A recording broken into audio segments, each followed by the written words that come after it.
Assalamualaikum warahmatullahi wabarakatuh. Selamat malam bala cerita di luar nalar. Balik lagi sama gue RJ Mutakin di konten Dismiss, diskusi mistis.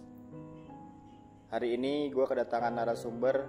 Silahkan langsung perkenalan aja, Bang. Ya, jadi perkenalkan, nama saya Vicky Maulana. Jadi saya ingin menceritakan pengalaman saya mendaki Gunung Cikuray, pengalaman 2 tahun yang lalu. Oke.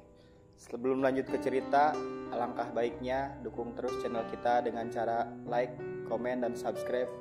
Dan tidak lupa mengingatkan untuk jaga terus protokol kesehatan di masa pandemi ini agar kita sama-sama kuat dalam menghadapinya.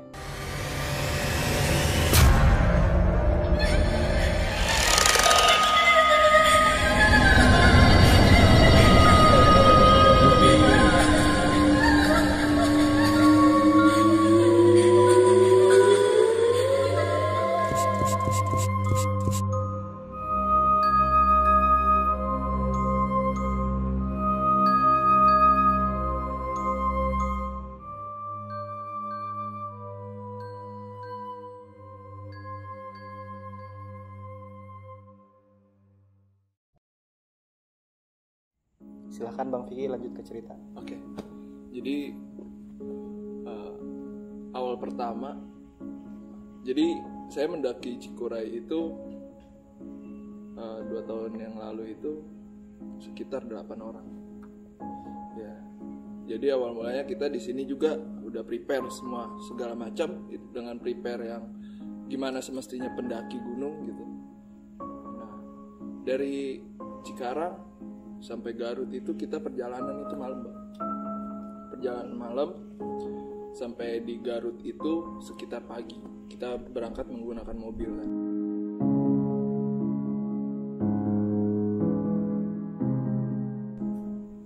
Nah, sampai Garut itu kita tidak tahu ingin mau lewat jalur pendakian mana gitu. Akhirnya kita browsing ke Google, ada namanya jalur Sukamana. Jadi di jalur Sukamana ini sebelumnya anak-anak pun gak ada yang tahu kalau di Cikuray ini ada jalur Sukamana. Nah, akhirnya kita Google Maps, terus kita lanjut perjalanan ke base camp, dan kita cari-cari base campnya itu kayak seperti rumah warga. Dan kita gak lama kita daftar maksi di sana. Kita daftar. Nah, sebelumnya saya juga agak curiga juga nih di pendaftaran itu. Sebulan yang lalu Baru ada yang ke situ. Dan minggu-minggu biasanya kan setiap minggu itu pasti ada pendaki. Pasti ada pendaki. Pasti. Nah, ini sebulan yang lalu gitu. Dan keadaan base camp pun tidak ramai pendaki yang lewat jalur situ. Jadi pas hari itu cuma rombongan Bang Vicky aja. Betul.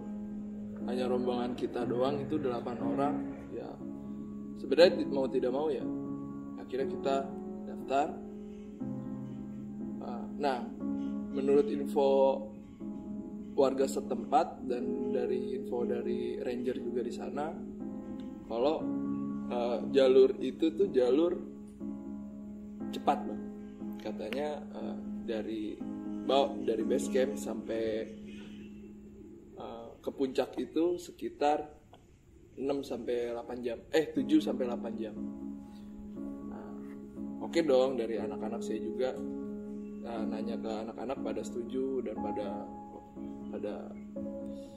oke deh, semangat lah ya. Pada semangat karena kan mungkin ini jalur baru kan kita taunya.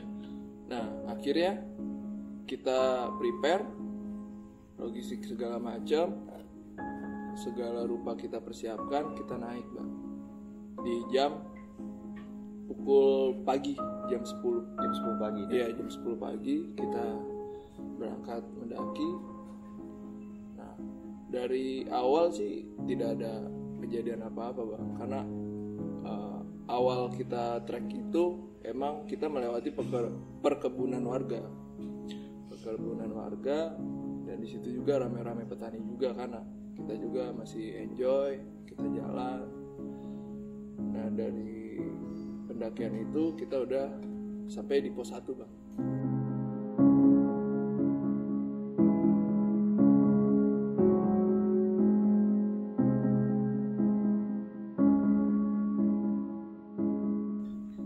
Di pos 1. Nah udah sampai pos 1 kita rehat, dan dari anak-anak juga nggak ada yang mencurigakan gitu, nggak ada yang aneh gitu. Nah dari situ kita lanjut lagi Bang ke pos 2. Dari pos 1 ke pos 2 itu kita jalan lagi, dan itu jaraknya jauh banget Bang menurut kita itu. Berapa jam kira-kira Bang? Itu sekitar 3 jam ya Bang? 3 jam. 3 jam. Dari base camp ke pos 1 itu kan dari jam 10 sampai jam 12. Nah kita ke pos 2 itu sekitar 3 jam, berarti jam 3 ya kita udah sampai base camp jam 3. Dan di situ mulai sedikit nimbul keanehan sih. Dan nimbul keanehan dari perjalanan pos 1 pos 2 ini, perjalanannya itu tidak mulus gitu, tidak semestinya. Ini kok awal dari anak-anak juga bingung semua Bang, kok jauh banget, kayak sudah beda auranya Bang. Mungkin emang awalnya kita juga, nah teman-teman ini emang baru pertama kali mendaki juga kan, dia juga tidak dikasih, maksudnya belum, pengetahuannya belum jauh lah akan mendaki itu seperti apa, kayak gitu. Kita harus sopan santun seperti apa ya. Nah, yaudah akhirnya kita berjalan. Nah sebelum nyampe pos 2 itu kita sempat rehat juga sih Bang. Sempat rehat, kita makan segala macam, karena kan udah melewati jam batas makan siang juga kan. Akhirnya kita makan, terus kita lanjutin ke pos 2. Ternyata dari tempat kita berhenti untuk makan itu tidak jauh ternyata dari pos 2. Akhirnya kita lanjut ke pos 3 Bang. Sebenarnya kita juga ada kendala sih Bang. Kendalanya ternyata sebagian dari logistik kita itu ketinggalan di mobil Bang. Nah, kita ternyata mendaki itu hanya membawa 4 botol air minum doang dan logistik yang seadanya. Dan akhirnya karena pendakian itu udah menjelang mau maghrib, akhirnya kita memutuskan camp di jalur.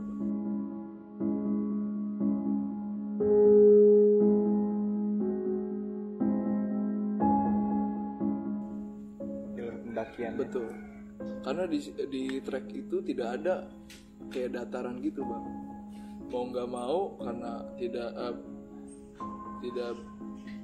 takutnya tidak apa ya, anak-anak udah kecapean terus kita harus buka tenda larut malam, itu takutnya tidak kondusif.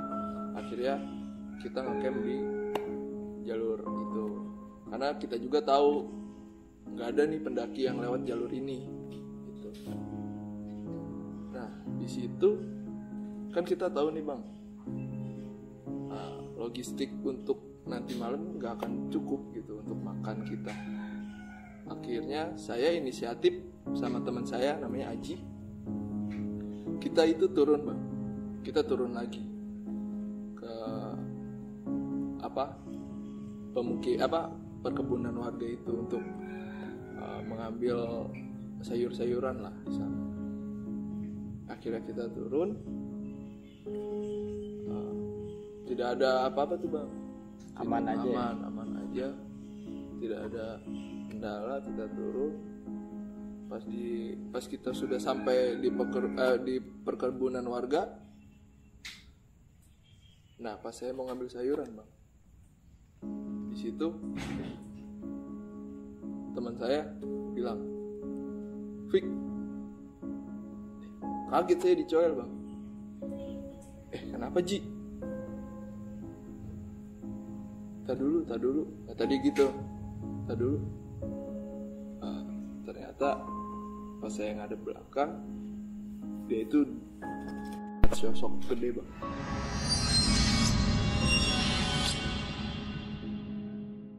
Gede tinggi, yang sampai kita ngedanga ke atas gitu bang. Terus saking tingginya itu. Iya, itu matanya merah menjulur ke kita. Gede banget sih. Maksudnya ukurannya kayak apa ya bang? Intinya kalau bisa dibilang genderuwo gitu bang, gede. Oh gede. Sosoknya berbulu gitu. Iya. Tapi hitam aja gitu bang. Hitam Cuma bang. Mata tajam merah. Nah di situ saya sempet down juga kan. Tapi kalau nggak kita ngambil sayuran itu, kita nggak bakal bisa makan nanti malam gitu loh bang. Nah akhirnya ya udah deh, kita Bismillah, terus niat kita di situ hanya mendaki dan yang bukan yang aneh-aneh. Akhirnya ya udah kita memberanikan diri untuk ngambil sayuran itu, dan akhirnya kita balik lagi bang, tenda. Nah di perjalanan tenda ini emang karena jaraknya lumayan jauh gitu ya bang ya. Kita berjalan, kita santai jalan. Nah di situ banyak kejadian aneh gitu bang. Banyak kejadian aneh yang pas kita turun berdua itu. Karena mungkin di malam hari itu ya bang. Kita jalan. Nah di situ pertama saya jatuh bang. Jadi ada tanjakan naik gitu, tapi berlobang gitu kan. Saya jatuh bang. Pas saya lihat ke belakang, ke bawah gitu. Ternyata kita nggak berdua. Ternyata ada lagi orang. Ada lagi. Entah itu orang, entah itu apa. Akhirnya saya refleks lihat ke belakang dan nggak ada. Jadi pas posisi lihat ke bawah itu ngeliat apa bang Kiki? Itu ngelihat kaki bang, pakai sepatu pendaki juga. Terus iya, jadi itu entah itu apa ya bang ya. Mungkin saya masih di situ masih bisa berpikir positif, mungkin bayangan kali ya bang. Tapi kalau bayangan kayak murni banget gitu bang, karena kan saya kan pakai headlamp. Pakai headlamp. Terus saya nggak bilang tuh bang, saya masih diam aja karena takutnya bikin down teman saya juga kan, karena dia habis lihat seperti itu. Yaudah, terus kita kayak udah deh, tak dulu, kita berhenti dulu di situ. Nah habis itu karena kan kita berdua itu bawa air bang, bawa air kecil gitu. Habis itu kita jalan lagi bang, lanjut lagi ke atas. Nah pas sampai ada persimpangan gitu ya bang, ada kanan ada kiri. Nah yang kiri ini bahkan jalurnya itu jalur buntu bang, kita ke kanan. Nah habis itu ternyata di situ kita disuruh berhenti bang. Mungkin nggak tahu disuruh berhenti karena kita berdua itu diberhentikan dengan kaki yang sangat besar. Di posisinya di depan itu. Iya. Itu menutupi jalan untuk naik ke atas. Kakinya sebesar apa? Kakinya itu segini bang, kayak gede banget gitu bang. Tapi modelannya bayangan gitu sih bang. Bayangan. Sosok ini tuh sama kayak sosok yang tadi di awal nggak sih? Sepertinya sih dia. Karena sebelumnya bang, pas kita tuh pas berjalan ke atas itu, banyak banget suara-suara yang bergema gitu sih bang. Kayak contoh model suara kayak raungan, gitu-gitu. Tapi di situ kita nggak memperdulikan itu sih bang.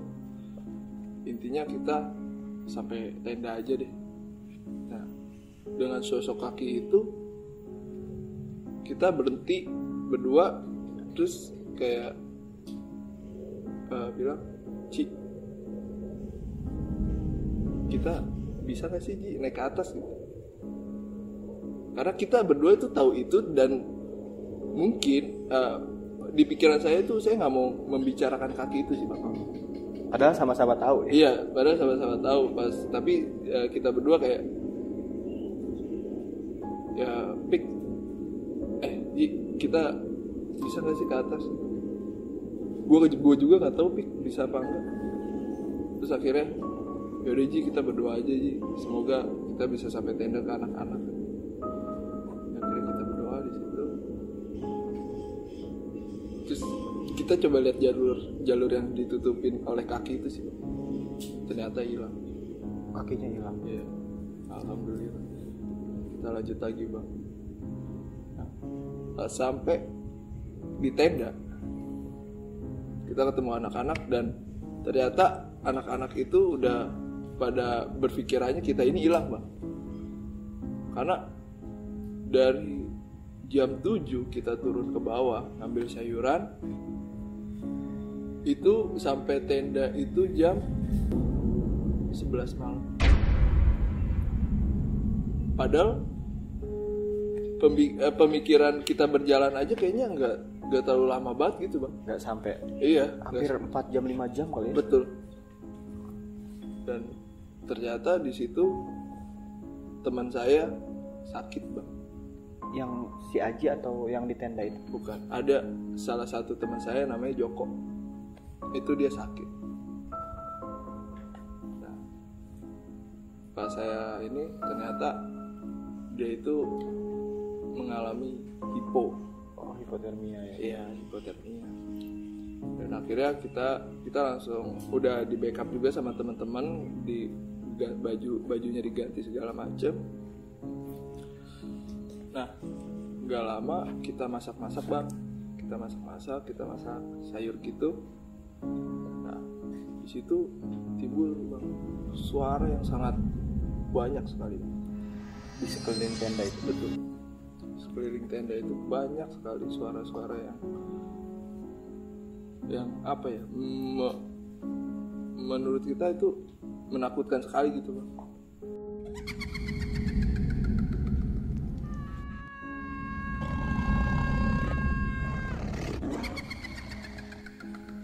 Suara raungan, suara perempuan ketawa dari atas itu. Dan ada satu kejadian Bang, persis di jam 1 malam. Karena saya nggak tidur ya, saya juga ditemenin sama namanya Fajar. Nah di situ mendengar sekali Bang, dan melihat lah ada sosok kayak bayangan besar Bang. Itu jatuh Bang di depan mata kita dengan suara yang sangat besar sekali.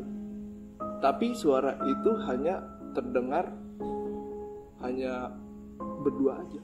Oh, berdua sama Fajar ini? Iya. Itu suara kayak bom Bang. Kencang Bang. Tapi fisiknya ada? Fisiknya ada, bayangan besar gede Bang. Pas ketika jatuh ada di situ? Hilang langsung Bang. Oh, langsung hilang sendiri? Iya. Dan bahkan karena emang kita kan duduk di depan tenda gitu, kita langsung jangan gitu Bang. Kaget kita lihat situasi, tapi nggak ada apa-apa. Itu bayangannya, tapi kita melihat jelas itu. Jadi pas jatuh di tanah itu si sosok udah nggak ada, cuma suara doang gitu? Itu bener-bener suara Bang, bener-bener suara, tapi kita melihat bayangannya, tapi pas kita mau melihat sosok itu udah nggak ada. Entah itu apa. Dan akhirnya kita kayak udah deh Jar, kita tidur aja kayak gitu.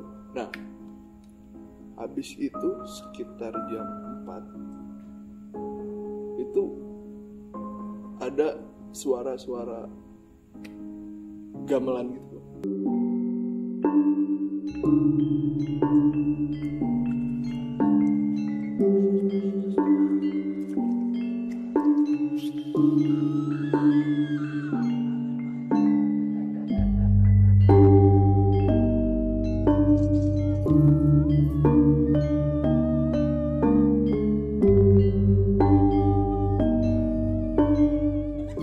dekat sekali dengan lingkungan kita, dengan tenda. iya, itu dekat banget kayak.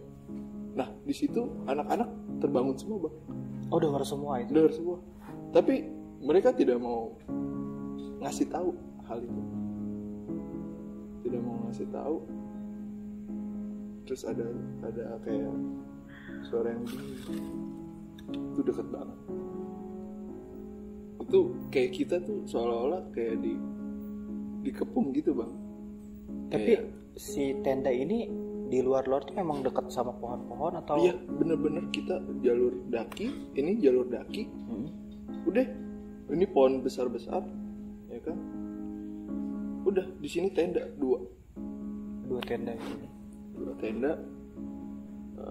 Habis itu kita keluar semua, dan saya juga di situ tidak apa ya.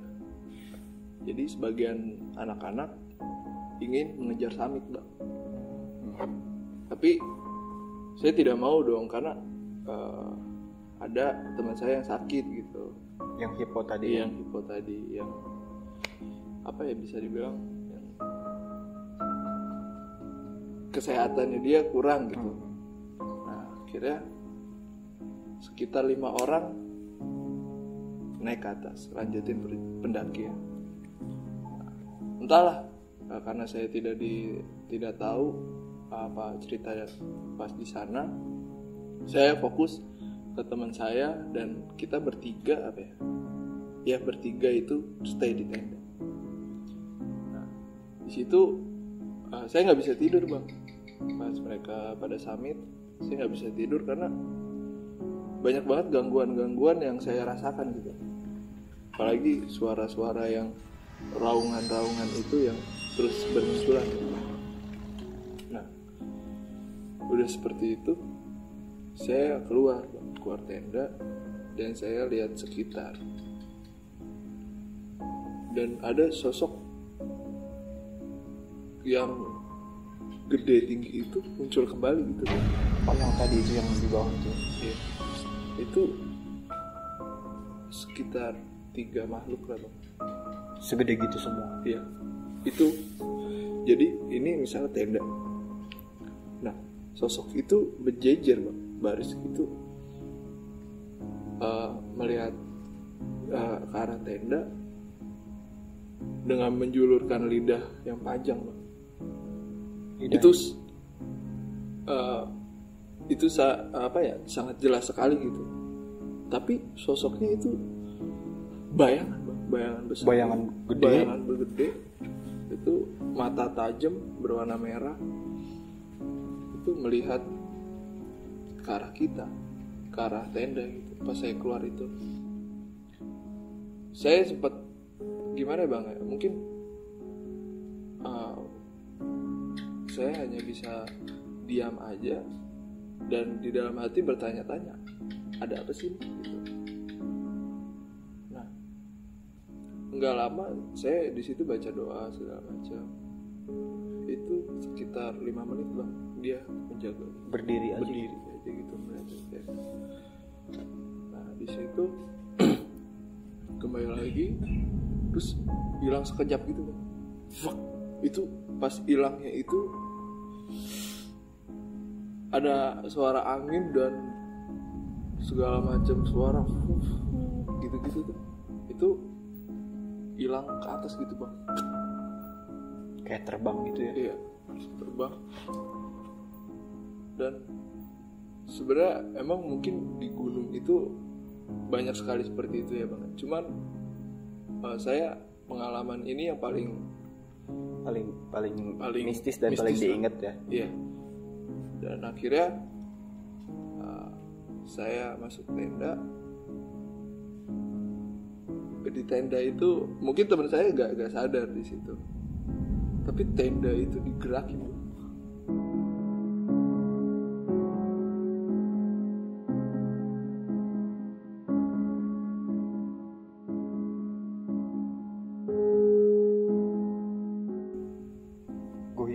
Digoyangin gitu. Saya enggak, kok ada yang beda nih dengan itu digoyang, cek gitu. Pas saya lihat keluar, pas saya ngelongok ke luar tenda itu nggak ada apa-apa, nggak ada siapa-siapa. Itu posisi tenda masih goyang. Udah nggak ada, udah nggak goyang lagi. Udah nggak goyang Iya. dan nggak ada siapa-siapa. Pas saya nggak lama tapi bang, pas saya masuk lagi sekitar 5-10 menit itu goyang gerak lagi. Padahal nggak ada angin loh. Makanya saya, wah, jalur ini kayaknya nggak ini deh. Memang bukan Iya, emang jalur. bukan jalur pendaki yang biasa didapat. Betul. Nah, habis itu udah saya seperti tidur tuh. Saya bangun, ternyata kita emang kelaparan batu bang, dan air juga udah habis.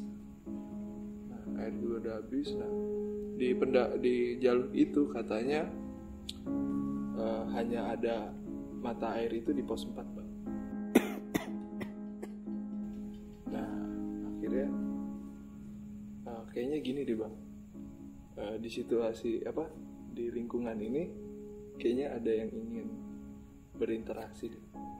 Ya jadi buat cerita di luar nalar, kebetulan kita memang syuting di area terbuka dan di salah satu agak ke pelosok sih, agak ke hutan gitu. Emang areanya agak cukup bikin saya merinding dari tadi. Ini pun mungkin udah sekitar jam 1:30 ya. Jadi kayak ada yang ingin berinteraksi. Jadi kayak dari tadi pun memang Bang Vicky itu kayak berat kali ya Bang. Iya, kayak ada yang mau masuk mau di mediasi kali. Iya. Gimana kru? Gimana? Ya udah. Oke, masuk. Ya, coba aja coba. Boleh mungkin mau bermediasi.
Assalamualaikum.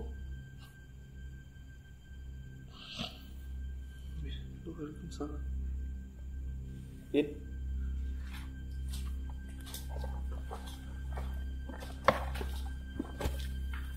Halo, selamat malam. Iya. Kenapa itu tadi? Di sini ada. Oh, kita lagi bikin cerita sama kita. Kita tidak ganggu, mohon izin di sini ya. Kita tidak ganggu, kita cuma sebentar. Enggak lama. Tapi saya bawa apa? Enggak bawa apa kok. Ya, Sanui. enggak bawa apa. Kita suruh pulang lagi ya. Itu apa? Gimana? Bisa. Wah, kalau di situ bisa. Kita mohon izin di sini, tidak ganggu apapun. Sebentar, nanti kita bakal pulang lagi ya. Terima kasih ya. Ya.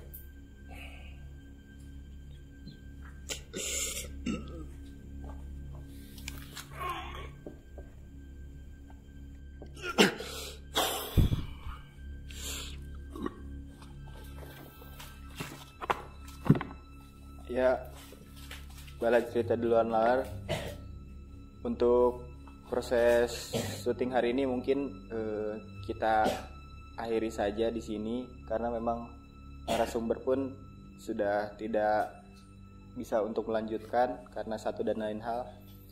sempet tadi beberapa kali ada sosok tertangkap kamera ya, nanti mungkin kita liatin di